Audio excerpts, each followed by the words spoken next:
Growing up, my parents, they always held me to a high standard in the classroom. So like it was never okay to come home with C's, or like if you come home with a D, usually you probably don't want to do that.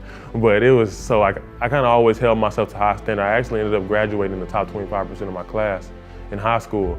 And so I kind of always knew like this is what you should, like always focus on this, because this is gonna, you got basketball, but this is forever. And so I kind of always took my education really seriously. And then when I got to TCU, it was kind of like, I started learning about the things I wanted to learn about. And that kind of just pushed me to a whole nother level of just wanting to do good in the classroom, pay attention, and like I said, be the best I could be in every aspect of my college life. First thing I learned about him was he loved animals.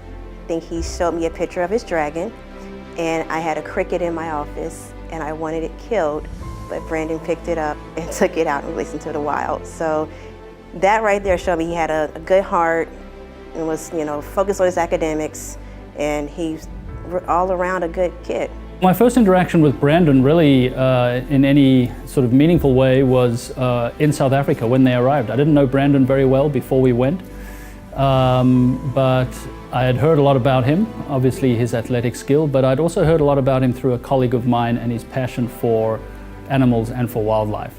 And it was intriguing to me to have an athlete on a program like this, partly because we know they're under such time constraints in their academic program, but to find someone who was clearly passionate about wildlife and academics and his sport was unique. Knowing that he loves animals, he actually chose a major. He is a combined science major where he's taking environmental science and biology and geology, and he's trying to figure out what he wants to do in his life. And as an athletic advisor, I always say, enjoy the best of both worlds. Be able to play your sport as well as get your education, and he's doing that. So he's taking the environmental classes, which is allowing him to go to South Africa and study the rhinos, meet the elephants, and do a lot of things that most student athletes don't have the opportunity to do because of time management skill.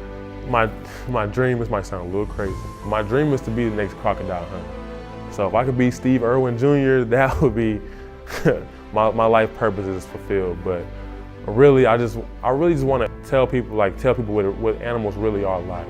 And like not so much of what they see on TV or what they see in 8-legged freaks, of what an animal is really, like what it really is, and how it can really change you. Likable, articulate, intelligent young man. So he's got all of those things right at his feet. And when you marry that with real passion, I think it's a game changer. Thanks to TCU and the Big 12, I'm a champion for life.